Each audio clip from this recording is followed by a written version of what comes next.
MPSC गटक पूर्व परीक्षा 2025 आहे. त्यामध्ये प्रश्न विचारलाय. प्रश्न कशा पद्धतीने विचारलाय तशाच पद्धतीने तलाठी भरतीसाठी सुद्धा तुम्हाला प्रश्न पाहायला मिळणार आहे किंवा बाकीचे सुद्धा जे काही संवर्ग आहेत गटक पूर्व परीक्षेमध्ये आपल्याला पाहायला मिळत आहेत. टेक्निकल एक्झामची वेगळी होणार आहे हे तर आपल्याला माहिती आहे. मात्र पूर्व परीक्षा सारखी असल्यामुळे पूर्व परीक्षेमध्ये जे काही पद आहेत त्या पदांसाठी अशाच पद्धतीने प्रश्न असणार आहे. कारण एमपीएससीचे PYQ हाच आपला सोर्स आहे. तर त्यावर आधारित आपण टेस्ट सिरीज सुद्धा लॉन्च केलेली आहे डिटेल एक्सप्लेनेशन सह. त्याचे मॅरेथॉन लेक्चर सुद्धा आपल्या स्पर्धा विश्व ऍपमध्ये तुम्हाला पाहायला मिळणार आहे. डिटेल माहिती आपल्या टेलिग्रामवर उपलब्ध आहेच किंवा ऍप डाउनलोड करू शकता, तिथे तुम्हाला माहिती मिळेलच. चला तर मग प्रश्न पाहू. खालीलपैकी कोणती जोडी बरोबर जुळत नाही असा प्रश्न विचारलेला आहे. यामध्ये 4 स्टेटमेंट आहेत. समानतेचा अधिकार 14 ते 18, अनुच्छेद 14 ते 18, शोषणाविरुद्धचा अधिकार अनुच्छेद 20 ते 22, धार्मिक स्वातंत्र्याचा अधिकार अनुच्छेद 25 ते 28, सांस्कृतिक आणि शैक्षणिक अधिकार अनुच्छेद 29 ते 30.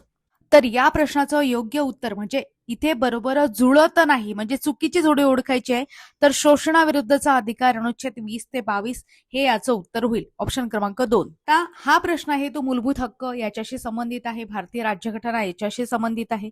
प्रामुख्याने आपण बघतो की या भारतीय राज्यघटनेच्या सध्याच्या संरचनेनुसार एकूण 25 भाग, 12 परिशिष्टे म्हणजेच अनुसूची म्हणू शकता, शेड्यूल्स म्हणू शकता आणि सुमारे 448 कलमे म्हणजे आर्टिकल आहेत किंवा अनुच्छेद आहेत असं तुम्ही म्हणू शकता. आता तुमच्यासाठी प्रश्न आहे, जेव्हा भारतीय राज्यघटना तयार झाली म्हणजे मूळ राज्यघटना होती 26 जानेवारी 1950 रोजी, एकूण किती भाग, एकूण किती परिशिष्टे आणि एकूण किती कलमे त्यामध्ये समाविष्ट होती हे तुम्हाला कमेंट बॉक्समध्ये सांगायचं आहे.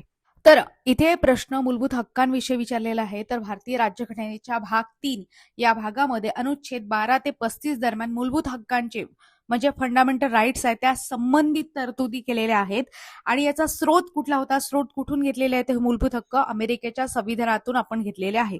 यालाच आपण भारताचा मॅग्ना कार्टा असं सुद्धा असं म्हणतो.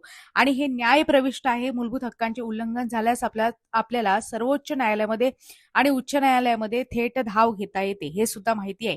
मात्र हे मूलभूत हक्क आहेत अमर्याद आहेत का, नाही, त्यावर वाजवी बंधने सुद्धा आहेत. सुरुवातीला भारतीय राज्यघटनेमध्ये एकूण 7 मूलभूत हक्क होते. मात्र 44व्या घटना दुरुस्तीने संपत्तीचा हक्क अनुच्छेद 31 वगळण्यात आलेला आहे आणि तो आता कायदेशीर हक्क झालेला आहे. त्यामुळे 6 मूलभूत हक्क आहेत. समानतेचा हक्क अनुच्छेद 14 ते 18, स्वातंत्र्याचा हक्क अनुच्छेद 19 ते 22, शोषणाविरुद्धचा हक्क 23 ते 24, धार्मिक स्वातंत्र्याचा हक्क 25 ते 28, सांस्कृतिक आणि शैक्षणिक हक्क 29 ते 30, घटनात्मक उपायांचा हक्क कलम 32. तर अशाच प्रकारे पूर्ण सिरीज आहे. अधिक माहितीसाठी चॅनलला सबस्क्राईब करायला विसरू नका. धन्यवाद.